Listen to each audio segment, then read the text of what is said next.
The emotional moment in Bardstown yesterday. Hundreds poured into the streets last night to welcome the Ballard family home just hours after that guilty verdict they've waited 10 years for.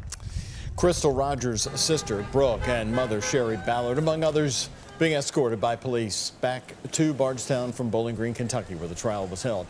A weight has been lifted off their shoulders, certainly, but there's belief that this is only the beginning of true justice for that family.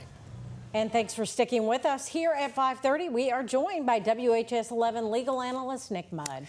Nick, you were here with us when we watched that remarkable scene, a scene I've never seen before after a trial in this community. You've had 24 hours to figure out what's next in this case. Let's talk about the unindicted co-conspirators. A big question from our viewers. We're talking about Rosemary and Nick Houck. Do you expect some kind of legal action involving them soon? It wouldn't surprise me. And, you know, what we do know is there's 200 hours of audio, video out there. There were 200,000 pages of discovery, okay? That's the evidence in the case. That's unheard of in most criminal cases in the state of Kentucky. Even on federal cases, which are a lot of times bigger in scope, that's still unheard of. You never get cases with that much discovery. So it makes me wonder the question, what else is out there? Now, we don't have that. All we have is what we've heard in court, but certainly it was out of the gate in Stephen Lawson's trial. They were unindicted co-conspirators. It was front and center of this case.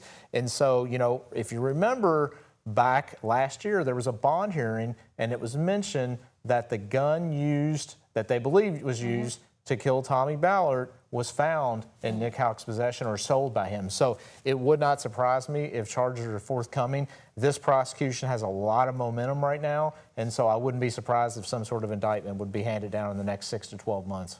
And Shane McAllister talked to the Nelson County Sheriff today, and he said that he believes that these cases are linked, and Tommy Ballard, and we could be seeing more justice coming. Yeah, again, it wouldn't surprise me. We just don't know what they have. That's what it's going to be based on. It's going to be entirely based on the evidence that they have. And remember something, the focus has, for 10 years now, has been on Brooks Houck.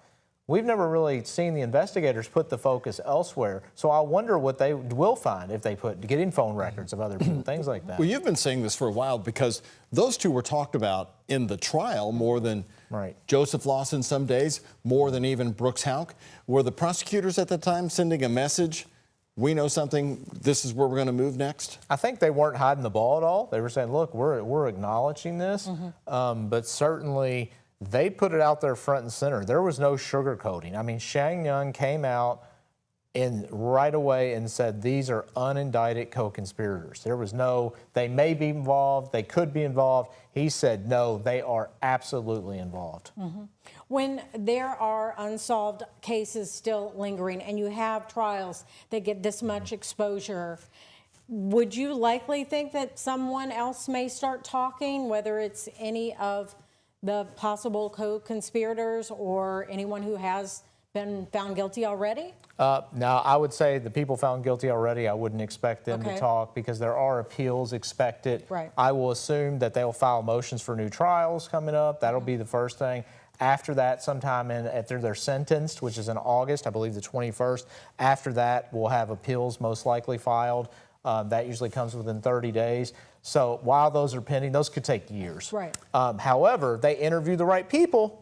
You know, I mean, when the focus shifts, the witnesses shift. And so we don't know, there could be other people out there that they should interview. Can you walk us through how, I'm more curious about the case of the unindicted co-conspirators because their names are really coming to forefront now, as we saw with that rally in Bardstown last night. The theme was, it's not over yet, and that's what the folks right there are demanding.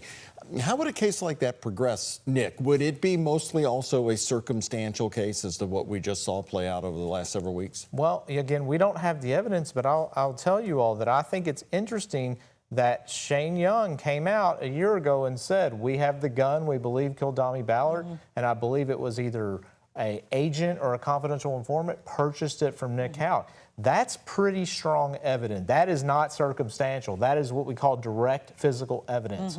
And so, you know, certainly there has to be more evidence to support that, but why would he have that gun in his possession? I mean, that's a starting point, the question to ask. All right, Nick, thank you for coming back. We appreciate your great analysis that you gave us on this trial through it. And I invite you to watch WHS 11 Plus. That's our app. Nick's analysis is there, as we did a 30-minute special report right after the verdict yesterday. Thanks again. Good to see you. We'll have you back for sure.